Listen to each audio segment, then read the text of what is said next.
दोस्तों मूवी की शुरुआत में हम देखते हैं कि एक लड़की जिसका नाम कैसी है वो जंगलों से भागते हुए मेन सड़क पर आ जाती है। उसके हाथ में एक गन होती है और वो एक सामने वाले स्टोर में चली जाती है जहाँ से वो अपनी ज़रूरत की सामान लेती है।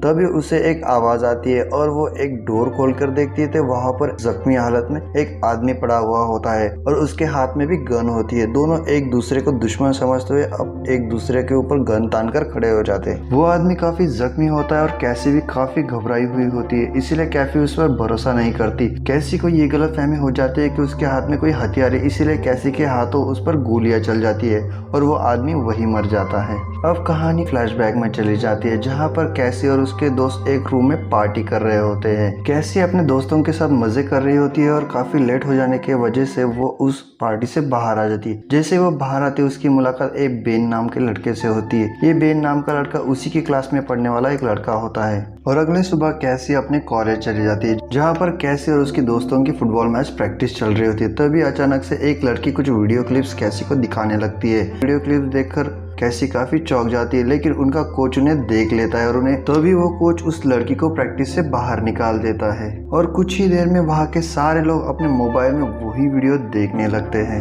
अब प्रैक्टिस खत्म करने के बाद कैसी अपने घर आ जाती है। जैसे वो अपने घर आकर टीवी देखती है तब उसे पता चलता है, तब वो देखते हैं कि एक बहुत बड़ी सी शिप जो कि एलियन शिप वो उनके शहर की ओर बढ़ रही है और ये सब देखकर वहाँ के सारे लोग काफी डर जाते हैं। उस शिप को देखकर कुछ लोग उस शहर को छोड़कर भागने लगते हैं, लेकिन कुछ देर बाद वो एलियन शिप कहीं गायब हो जाता है और अब अगली सुबह कैसी अपने कॉलेज चली जाती है जहाँ उसके हाथ में एक फोन। तो भी अचानक से उसे वहाँ पर कुछ आवाजें सुनाई देती है और वो सारे लोग खिड़की की ओर भागने लगते हैं और जैसे वो खिड़की के बाहर देखते हैं एक बड़ा सा एरोप्लेन आउट ऑफ कंट्रोल हो चुका है और वो वहीं पर आकर गिर जाता है। वहाँ पे बहुत सारी गाड़ियाँ फेल हो चुकी होती है और वहाँ की इलेक्ट्रिसिटी भी चली गई होती है, यहाँ तक कि उनका फोन और बाकी सारे डिवाइस भी काम करना बंद कर चुके होते हैं और उस प्लेन के गिरने से बहुत बड़े धमाका भी हो जाता है। इस वजह से सारे बच्चे डर जाते हैं। यहाँ के लोग समझ जाते हैं कि ये और किसी ने नहीं बल्कि उसी एलियन शिप की वजह से हो रहा है। अब कैसी अपने घर आ जाती है। इलेक्ट्रिसिटी के चले जाने की वजह से उन्हें अब काफी दिक्कतों का सामना करना पड़ता है, जिनमें से एक दिक्कत पानी होती है। अब कैसी अपने छोटे भाई सैम को लेकर एक नदी किनारे चली जाती है जहाँ पर वो बहुत सारा पानी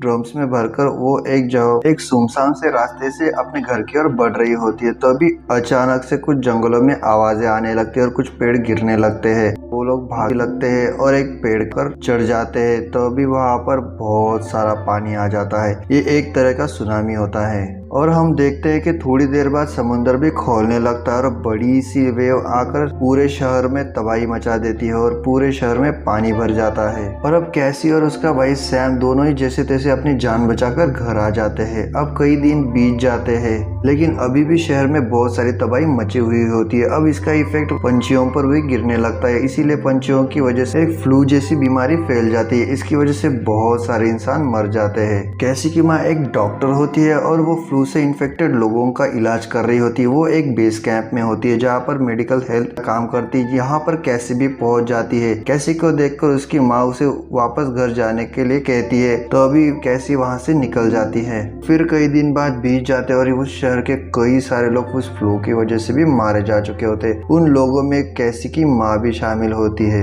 अब इस घटना के बाद कैसी के पिताजी भी उस शहर को छोड़ने का फैसला कर लेते हैं, इसीलिए पास ही में एक कैंप बिठाया हुआ होता है जहाँ पर बचे हुए लोग जमा होते हैं। उन्होंने अपने जीने का सहारा ढूंढ लिया होता है और उसके परिवार पैदल ही अब उस कैंप की ओर निकल पड़ता है। कुछ मील दूर चलने के बाद ये लोग अब उस बेस कैंप में पहुंच जाते हैं। अब उसी बेस कैंप इनके कुछ दिन बीत जाते हैं, लेकिन एक दिन अचानक बहुत सारी मिलिट्री की गाड़ियां उस बेस कैंप में आ जाती है। उसे देखकर कई सारे लोग डर जाते हैं, लेकिन उनका जीप जिसका नाम कॉलोनल वॉश है वो उनको बताता है कि हम तुम्हारे रक्षा के लिए आए हैं। कॉलोनल उन लोगों से कहता है कि ये जगह बिल्कुल भी सुरक्षित नहीं है, इसीलिए वो उन्हें एक सेफ जगह पर ले जाना चाहता है। जो बुजुर्ग लोग हैं वो उन्हें वहीं रुकने के लिए कहता है और बच्चों को वहां से ले जाने की बात करता है। लेकिन इस बात से बहुत सारे लोग नाराज होते हैं क्योंकि वो लोग अपने फैमिली से दूर नहीं जाना चाहते। लेकिन आर्मी चीफ वॉश उसे यह बताता है कि वो बच्चों को छोड़ के वो वापस उन लोगों को लेने आएगा। ये बात सुनने के बाद वो लोग अपने बच्चों को उस बस में बिठा देते हैं जहाँ बस उन्हें एक सेफ जगह पर ले जाएगी। अब कैसी के पिताजी ने कैसी के सेफ्टी के लिए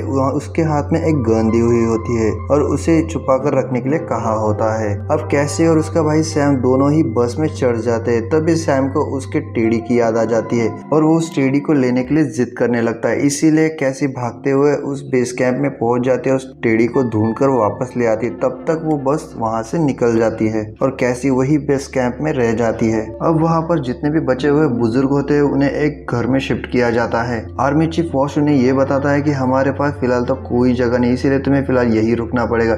इसी बात से उन लोगों में बहस शुरू हो जाती है और वॉश उन आर्मी वालों को उन्हें शूट करने के आदेश दे देता है। इसी बीच सारे लोग मारे जाते हैं। लोगों में कैसी के पिताजी भी होती है, लेकिन कैसी ये सब देख लेती है वो कहीं दूर जाकर चुप जाती है। कैसी काफी डरी हुई होती है। जैसे ही वो आर्मी वाले लोग वहां से निकल जाते हैं, कैसी उस रूम में चली जाती है और अपने पिताजी को देखती है और वहां से एक गन ले लेती है और डर के मारे जंगलों में भाग जाती है। अब कैसी कई दूर जंगलों में भाग रही होती है, तभी वही फ्लैशबैक वाला सीन दिखाया जाता है जहां पर कैसी ने एक आदमी को एक शॉप में शूट किया था। अब कहानी फिर से प्रेजेंट में आ जाती है। अब दूसरी तरफ मिलिट्री वाले उन बच्चों को एक बेस कैंप में ले जाते हैं। ये एक आर्मी वाला कैंप होता है। यहाँ पर बहुत सारे बच्चे होते हैं जो कि आसपास के एक शहरों से लाए गए होते और उन्हें यहाँ के लोग ट्रेनिंग देने का काम करते हैं। दरअसल इनकी आर्मी कम पढ़ने वाले होती, इसीलिए ये लोग अब बच्चों को ट्रेनिंग देते हैं। इसी आर्मी कैंप में सैम भी होता है और एक बेन नाम का लड़का भी होता है जो कि कैसी का दोस्त होता है। ये आर्मी वाले लोग इन बच्चों की बॉडी में एक कैप्सूल इंजेक्ट करते हैं। दरअसल ये कैप्सूल नहीं बल्कि एक ट्रैकिंग डिवाइस होता है। ये आर्मी वाले लोग उन बच्चों की टीम बना देते हैं और एक टीम का कैप्टन और कोई नहीं बल्कि इनका कैप्टन बेन होता है। बेन का एक और नाम होता है ज़ोंबी। उसके पीछे भी एक कहानी होती है। दरअसल एक अटैक में बेन के माँ बाप मारे गए थे और पूरा परिवार खत्म हो गया था, लेकिन अभी भी बेन जिंदा था और लोग कहते हैं कि बेन की वजह से उसकी माँ बाप की मौत हुई थी, इसीलिए उसे ज़ोंबी कहा करते थे। बेन के टीम में एक लड़की भी होती है जिसका नाम रिंगर होता है। ये कराटे में काफी माहिर होती है और हथियार चलाने में भी काफी माहिर होती है, इसीलिए सारे बच्चे इससे डर कर रहते हैं। ये लोग अब एक साथ अपनी ट्रेनिंग कोर्स को पूरा कर लेते हैं। अब दूसरी तरफ कैसी जंगलों से निकलकर एक हाईवे पर आ जाती है जहाँ पर वह देखती है कि वहाँ पर बहुत सारी तबाही मची हुई है। बहुत सारी गाड़ियाँ इधर उधर गिरी हुई है और बहुत सारे लोग मरे हुए हैं। कैसी ये सब देख ही रही होती है, तभी अचानक से कैसी के ऊपर गोलियां चलने लगती है और एक गोली आकर कैसी के पैर में लग जाती है और कैसी वही घायल हो जाती है। लेकिन और कैसी एक कार के नीचे छुप जाती है। कैसी के पास अभी भी वो टेडी होता है और जख्मी हालत में कैसी उस टेडी को देखती है तब उसे अपने भाई सैम की याद आती है और उसने अपने पिताजी से वादा किया था वो सैम को कभी भी अकेला नहीं छोड़ेगी। इसीलिए वो लड़खड़ाते हुए उस कार से बाहर निकल आती है और वो भागने लगती है,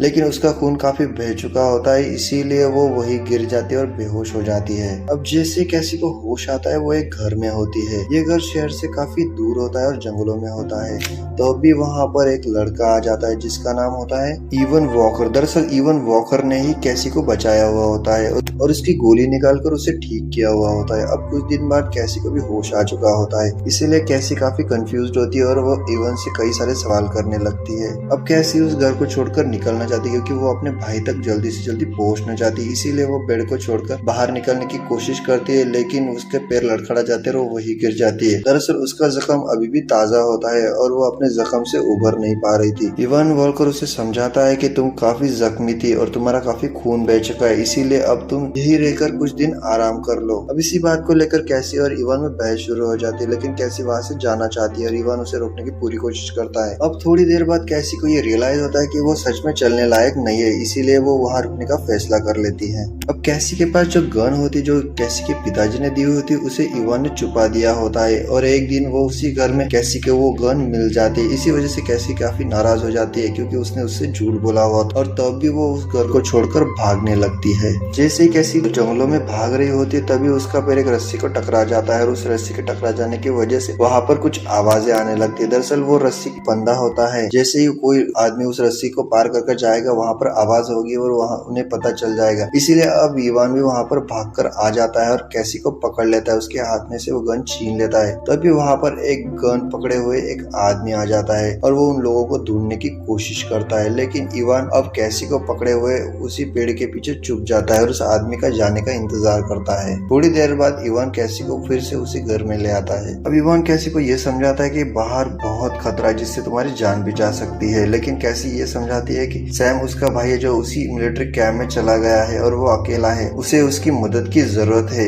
इसीलिए अब इवान भी उसके साथ चलने के लिए राजी हो जाता है। ये दोनों जंगलों के रास्ते अपना सफर शुरू करते हैं और कुछ देर आगे जाने के बाद यहाँ पर रात हो जाती है। तभी वहाँ पर जंगलों में एक गाड़ी होती है, वो कई दिनों से वही सड़ रही होती है। ये लोग अब उसी गाड़ी के पास रुककर आराम करने लगते हैं। अब यहाँ पर इवान कैसी का काफी अच्छा ख्याल रखता है, उसके जख्म उभरने में वो काफी मदद करता है, इसीलिए कैसी उस पर फिदा हो जाती है और ये दोनों एक दूसरे से प्यार करने लगते हैं। तभी अचानक से वहाँ पर कुछ लोग आ जाते हैं और वो उन दोनों पर हमला कर देते हैं। अब इवान उन लोगों पर भी हमला कर देता है। इवान में अजीब तरह की ताकत हो जाती है, उस ताकत की मदद से वो उन तीनों लोगों को बड़ी आसानी से मार देता है। ये देखकर कैसी और भी डर जाती है और उस पर गन तान कर खड़ी हो जाती है और उसे सवाल करने लगती है। तभी इवान उसे बताता है कि वो ना ही एलियन है ना ही इंसान। दरअसल इस एलियन शिप के आने से पहले उसकी जिंदगी काफी नॉर्मल चल रही थी, लेकिन उस एलियन शिप के आ जाने की वजह से उसमें अजीब सी ताकत आ चुकी, जो कि ये ताकत उसने कई साल पहले भी महसूस की थी, यानी कि उस शहर में कई साल पहले भी एलियन आ चुके थे। अपने आप को जिंदा रखने के लिए इवान ने कई लोगों को मार भी दिया है, लेकिन कैसी की संपर्क में आ जाने की वजह से अब वो बदल चुका था। अब वो कैसी से प्यार करने लगा था, इसीलिए उसने लोगों को मारना छोड़ दिया था। इवान सारी सच्चाई कैसी को बताने लगता है, लेकिन कैसी को अब उस पर भरोसा नहीं रहा था, इसीलिए कैसी उसे छोड़कर जाने लगती है। दूसरी तरफ बेन को एक आर्मी ऑफिसर एक प्रोजेक्ट रूम में ले जाती है, जहाँ पर वो एक लड़के को बिठाया हुआ होता है और उसके दिमाग में एक्सरे मशीन से देखने के लिए कहती है। तभी उसके दिमाग में एक अजीब सा जानवर होता है। तभी वो आर्मी ऑफिसर ये बताती है कि हम एलियन को नहीं पहचान सकते, लेकिन इस एक्सरे मशीन से हम उन्हें देख सकते हैं, इसीलिए वो उसे एक गॉगल भी देती है। ये गॉगल उन बच्चों के लिए होता है जो उस ट्रेनिंग में शामिल होते हैं, जिनसे वो एलियंस को पहचान सकेंगे और उन्हें मार सकेंगे। वो लोग उन्हें अच्छे से अच्छे हथियार भी सप्लाई करते हैं, जिससे वो उन एलियन से निपट सकेंगे। अब एक दिन ऐसा आता है कि वो लोग अब उन्हें एक टारगेट देते हैं, एक हेलीकॉप्टर में एक ऐसी जगह पर उन्हें उतार देते हैं जहाँ पर बहुत सारे लोग होते हैं। तो भी वहाँ पर बहुत सारे लोग आ जाते हैं और ये लोग भी उन्हें एलियन समझकर उन पर हमला करने लगते हैं। उनके पास जो डिवाइस होता है उसकी वजह से उन्हें ये पता चल जाता है कि ये लोग एलियंस हैं। पहले तो बेन की टीम 2-4 लोगों को मार भी देती है, लेकिन वो बहुत सारे लोग होते हैं और उनको ऊपर हमला कर, उनके पास भी गन होती है, इसीलिए ये लोग अब कमजोर पड़ने लगते हैं। पहले तो ये एक बस में छुप जाते हैं, लेकिन उसी बस में एक लड़के को गोली लग जाती है और वो वही मर जाता है। अब उसी वक्त वो रिंजर नाम की लड़की होती है, वो उस बस को उड़ा देती है और वो लोग सेफली अब एक बिल्डिंग में छुप जाते हैं। तो अभी उसी वक्त रिंगर उन्हें ये बताती है कि वो लोग गाड़ियां कैसे चला लेते हैं, प्लेन्स कैसे उड़ा लेते हैं। तभी रिंगर उन्हें ये बताती है कि वो भी आम इंसान है। दरअसल आर्मी हमें बेवकूफ बना रही है और हमें एक सुसाइड मिशन पर भेज दिया है। रिंगर पहले से आर्मी वालों के खिलाफ होती है, क्योंकि उसे थोड़ी सी सच्चाई पता होती है। उसी वक्त रिंगर उन आर्मी वालों ने दी हुई टैबलेट को अपनी बॉडी से निकाल लेती है। तब सारे लोगों के डिवाइस में ये दिखने लगता है कि रिंगर अब एक एलियन है और सारे लोग अब रिंगर बंदूक ताने खड़े हो जाते हैं। लेकिन अब बेन बीच में आ जाता है और बेन कहता है कि ये एक चाल है। तभी वो अपना हेलमेट भी निकाल लेता है और वो अपने बॉडी में से भी कैप्सूल को निकाल लेता है। तो भी बेन के चेहरे पर भी वही एलियन दिखने लगता है। अब उन्हें समझ में आ जाता है कि आर्मी वाले उनके साथ गेम खेल रहे हैं। दरअसल आर्मी वालों के मुताबिक अभी शहर पर 4 तरह के हमले हो चुके हैं। अब 5वां हमला होने वाला, यानी कि 5th वेव आने वाली है। लेकिन ये लोग समझ जाते हैं कि कोई 5th वेव नहीं आने वाली। 5th वेव और कोई नहीं बल्कि इन्होंने भेजी हुई वही आर्मी टीम होती है, जो कि बेन की टीम होती है। और आर्मी ये सब गेम खेल रहे हैं, क्योंकि वो लोग जान चुके हैं कि वो आर्मी वाले ऑफिसर्स और कोई नहीं, वही असली एलियन होते हैं जो इंसानों को खत्म करके अपना राज्य बनाना चाहते हैं। इसीलिए उन्होंने आर्मी ऑफिसर्स और बच्चों को चुना है, जो कि उनका काम आसान कर सके।